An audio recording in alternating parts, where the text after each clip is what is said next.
Hurmatli do'stlar, yana bir ko'rsatadigan narsamiz.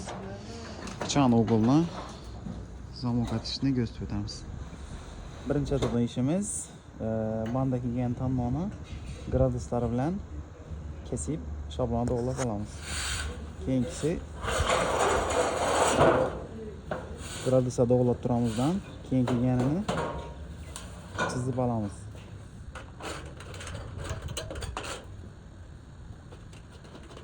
Chizgan chizigimiz bo'ylab 1,5 sant qo'yib 40 olib tashladik. 40 olganimizdan so'ng ishi ko'rincha keldi. Endi mana zamok qilamiz.